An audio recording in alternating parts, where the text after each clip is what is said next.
नमस्कार मैत्रिणींनो, हर्षवी चॅनल मध्ये तुमचं सगळ्यांचं स्वागत आहे। आज आपण नाचणी, हिंदीमध्ये त्याला रागी असे म्हणतात, ह्या नाचणी, पौष्टिक अशा नाचणीविषयी बोलणार आहोत। लहान मुलांना देणं किती योग्य आहे, किती अयोग्य आहे, किंवा ती कुठल्या गुणांची आहे, गरम आहे की उष्ण आहे की थंड आहे, किंवा त्याच्यामध्ये कुठले प्रोटीन विटॅमिन्स आहेत ह्याच्याबद्दल आपण बोलणार आहोत। तिची पेज कशी करून खाऊ घालायची, तिला संपूर्ण तिची प्रोसेस कशी आहे त्याबद्दल आपण बोलणार आहोत। तसं बघायला गेलं तर नाचणी ही उष्ण किंवा गरम, आपल्याला असं थंड असं काही म्हणता येणार नाही। ती जी आपण ज्या ऋतूमध्ये खाल्ली त्याप्रमाणे असतं। असं कुठलंच अन्न नाही आहे ती की गरम आहे किंवा थंड आहे, अगदी थोडेफार कमी जास्त गुण त्याच्यामध्ये असतात। पण नाचणी पण कुठल्याही ऋतूमध्ये आपण लहान बाळांना दिली तरी पण चालेल। मी ही 1 किलो नाचणी आहे ही पाण्यामध्ये भिजवून घेतली होती, रात्रभर स्वच्छ धुवून 2-3 पाणी मध्ये धुवून रात्रभर तिला मटकी जशी आपण भिजवतो तशी भिजवून घेतली होती। आणि आता आपण तिला पाण्यातून काढून घेऊन अशी बाहेर काढलेली आहे। आणि हिला आता आपण मोड आणायला ठेवणार आहेत। आपण जसे मटकीमध्ये मोड आणतो तसं हे मी एक सुती असं ओढणी घेतलेली आहे आणि त्याच्यामध्ये मी ती बांधून घेणार आहे आणि तिला मोड आणायला ठेवणार आहे। त्यानंतर ती सुकवून घ्यायची आहे आणि त्याचं पावडर बनवून त्याची पेज कशी बनवतात मी व्हिडिओच्या शेवट ते पण दाखवणार आहे। तोपर्यंत आपण नाचणीमध्ये कुठले गुण आहेत ते बघू। भरपूर प्रमाणात नाचणीमध्ये कॅल्शियम आहे आणि लहान बाळांना कॅल्शियमची खूप गरज असते। 2 वर्षापर्यंत त्यांची शारीरिक आणि बौद्धिक वाढीला मदत होण्यासाठी ती खूप गरजेची असते आणि आपण ती नाचणी बाळाला द्यायला पाहिजे। आता विषय येतो की ती उन्हाळ्यात आपण लहान बाळांना ती कुठल्या ऋतूत द्यायला पाहिजे, तिचं गुण कुठले आहेत, उष्ण आहेत की थंड आहेत। तर कुठलंही धान्य हे उष्ण किंवा गरम नसतं, कुठलंही फ्रूट किंवा भाज्या हे आपण किती प्रमाणात खातोय, कसं खातोय आणि कशा प्रकारे खायला देतोय ह्याच्यावर ते अवलंबून असतं। तर आपण ही नाचणीची पावडर करून लहान बाळांना पेज म्हणून दिल्यावर ती सकाळी 11 ते 12 किंवा सकाळी 9 ते 12च्या दरम्यान मध्ये द्यायला पाहिजे, जेव्हा ती पचायला हलकी पडेल। कारण ती लोहयुक्त आहे, त्याच्यात भरपूर विटॅमिन, प्रोटीन, कॅल्शियम आहे, त्यामुळे पचायला थोडीशी जड असल्यामुळे आपण ती सकाळच्या वेळेमध्ये दिली म्हणजे ती व्यवस्थित बाळाला पचू शकेल। बाळाच्या वाढीसाठी नाचणी ही खूप महत्त्वाचं बाब आहे। त्याच्यामध्ये भरपूर लोह असल्यामुळे जर लहानपणी जर दिली तर मोठं झाल्यावर बाळांना जी लोहाची कमतरता किंवा एनिमिया पेशंट होतात ते होणार नाही आणि आपल्या बाळाला सुदृढ असं गुटगुटीत असं होण्याला मदत होईल।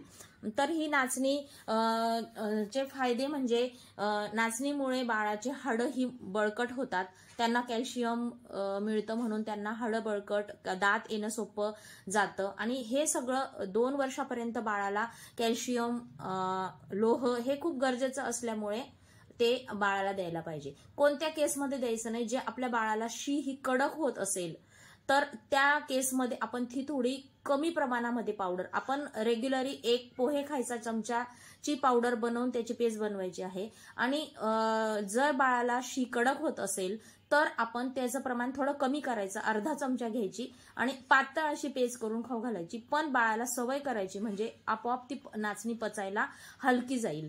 आणि जर रेग्युलर आपलं बाळ रोज शी करत असेल तर 1 चमचा पोहे खायचा, 1 टीस्पून पावडर घेऊन त्याची थोडीशी पातळ नाही जास्त घट्ट नाही अशी खीर बनवून त्याला आपण खायला द्यायला पाहिजे। आपण नाचणीचे एवढे फायदे आहेत की मोठ्यांनी जरी खाल्ली, मधुमेह किंवा अशक्त व्यक्ती असतील त्यांनी जरी खाल्ली तरी सुद्धा चालेल। तर मग आपलं बाळ जे आहे त्याला तर बौद्धिक आणि शारीरिक विकास होण्यासाठी नाचणी ही खूप गरजेची आहे। आणि बाळ जर अशक्त असेल किंवा त्याचं वजन कमी असेल तरी पण ते बाळाला गुटगुटीत करायला मदत। हे बघा मैत्रिणींनो, मी रात्रभर मोड यायला ठेवली होती ही नाचणी, बघू शकता तुम्ही, एकदम असे पांढऱ्या कलरचे छोटे छोटे मोड आलेले आहेत, मटकीला जसे येतात तसे। हिला आता पूर्ण कोरडी सुकवून घ्यायची आहे, सुकायला ठेवलेली आहे मी। पूर्ण कोरडी झाल्यावर तिचं पावडर करून घ्यायचं, गिरणीतनं करा किंवा मिक्सरच्या भांड्यातून काढलं तरी पण चालेल। आमची जवळपास 1 किलो नाचणी असल्यामुळे मी गिरणीत देणार आहे दळायला। आणि ह्याचं पावडर तयार झाल्यावर मग मी तुम्हाला पेस्ट बनवून दाखवेल। हे बघा मैत्रिणींनो, मी हे नाचणीचं तुम्हाला मी जी वाळवलेली नाचणी होती मोड आलेली त्याचं पावडर करून घेतलेलं आहे. अगदी बारीक पावडर करायचं आहे. त्याच्यामध्ये ते चाळायचं वगैरे काहीच नाहीये. गाळून घेतल्यानंतर त्याचा कोंडा निघून जातो. त्यामुळे आपण आहे तसंच घ्यायचं आहे. त्याच्यामध्ये भरपूर पौष्टिक असे जीवनसत्व असतात, ते आपल्या बाळाला मिळायला पाहिजेत म्हणून आपण व्यवस्थित ते पूर्ण तसंच पीठ घ्यायचं आहे. हा बघा, हा 1 चमचा मी पहिले टाकलेला आहे आणि हा एक दुसरा 2 चमचे पावडर मी इथे नाचणीचं घेतलेलं आहे. त्याच्यामध्ये मी पहिले कढईमध्ये साजूक तूप टाकून घेतलेलं होतं. चांगलं जरा जास्त साजूक तूप टाकायचं, म्हणजे त्याच्यामुळे काय होतं, त्याच्यामध्ये ज्या गोळ्या तयार होतात त्या तयार होत नाही. आणि असं व्यवस्थित चांगलं भाजून घ्यायचं. आणि भाजल्यानंतर चांगलं भाजून घेतल्यानंतर त्याच्यामध्ये इथे मी थोडंसं अगदी अर्धा चमचा असा गूळ घेतलेला आहे. खारीक पावडर घेतलेला आहे अर्धा चमचा. खारीक पावडर यासाठी घेतलंय की आपण लहान बाळांना गूळ किंवा साखर जास्त देत नाही, पण अगदीच देऊच नाही असं नाही करायचं. जेव्हा ते मोठे होतात तेव्हा जर खायला लागले तर त्या गोष्टींचा त्यांना त्रास होऊ नये म्हणून थोड्याने त्यांना सुरुवात करायची असते. हे इथं पाणी घेतलेलं आहे. हे चांगलं भाजून घेतल्यानंतर हे पाणी, गूळ, खारीक पावडर वगैरे टाकून ह्याची चांगली अशी व्यवस्थित लापशी तयार करून घ्यायची आणि ती आपल्या बाळाला आपण रोज सकाळी नाश्त्याला देऊ शकता. सकाळी यासाठी द्यायची की नाचणी ही डाळ, तांदूळ किंवा इतर व्हेजिटेबल किंवा फ्रूटच्या प्युरीपेक्षा थोडीशी जड आहे पचायला. त्यामुळे आपण ही सकाळीच्या नाश्त्याला द्यायची असते. 9 ते 10च्या दरम्यान मध्ये आपल्याला बाळांना आपण द्यायचं. 6 महिन्याच्या नंतरच्या बाळांना मी आमचं बाळ जवळजवळ 9-10 महिन्याचं असल्यामुळे मी 2 चमचे पावडर घेतलंय. आपलं बाळ जर सुरुवातीला 6 महिन्यानंतर तर 1-2 महिने द्यायचंच नाहीये, पण जर द्यायची स्टार्ट करायची तर 9 महिन्याचा 8 महिन्याचा असताना आपण स्टार्ट करायची. तेव्हा आपण सुरुवातीला 1च चमचा पावडर घ्यायची. 1 चमचा पावडर पासून सुरुवात करायची. नंतर हळूहळू त्याची क्वांटिटी वाढवत जायची आणि जेवढं आपलं बाळ खाऊ शकेल ह्याची 1 वाटी अशी लापशी तयार होते.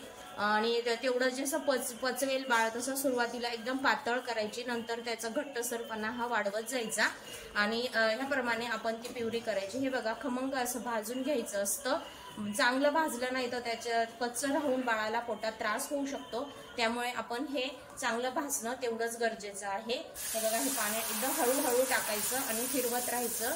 हळूहळू पाणी टाकून चांगलं फिरवून घ्यायचं, म्हणजे त्याच्यामध्ये त्या गोळ्या आहेत, त्या गुठळ्या त्या तयार होणार नाही आणि बाळाला खायला पण त्याच्या तोंडात ते अडकणार नाही ह्याची काळजी घ्यायची. मी हे गूळ पण लगेच टाकून दिला. हे पगाळायला पाहिजे त्याच्यामध्ये, व्यवस्थित विरघळला म्हणजे बाळाला कुठेच काही त्रास होणार नाही. अशा प्रमाणे अगदी 2 मिनिटात ही प्युरी तयार होते. फक्त ते सुरुवातीपासून सगळं व्यवस्थित पावडर वगैरे तयार करून घ्यायचं. अतिशय पौष्टिक आणि लोहयुक्त, विटॅमिन युक्त अशी ही नाचणीची खीर आहे. ही आपल्या बाळांना जरूर खाऊ घाला. बघू शकता तुम्ही, ते अगदी घट्ट नाही, पातळ नाही, अशी कन्सिस्टन्सी एकदम व्यवस्थित झालेली आहे. ह्या पद्धतीने आपण ती करून घ्यायची. ते भाजलेलं असल्यामुळे जास्त शिजवायची गरज नाहीये त्याला. अशी ह्याप्रमाणे प्युरी तयार करून घ्यायची. लापशी, शिरा, प्युरी काहीही म्हणू शकतो आपण त्याला. अशाच नवनवीन व्हिडिओ घेऊन मी तुमच्या मदतीला येत राहील. तोपर्यंत बाय.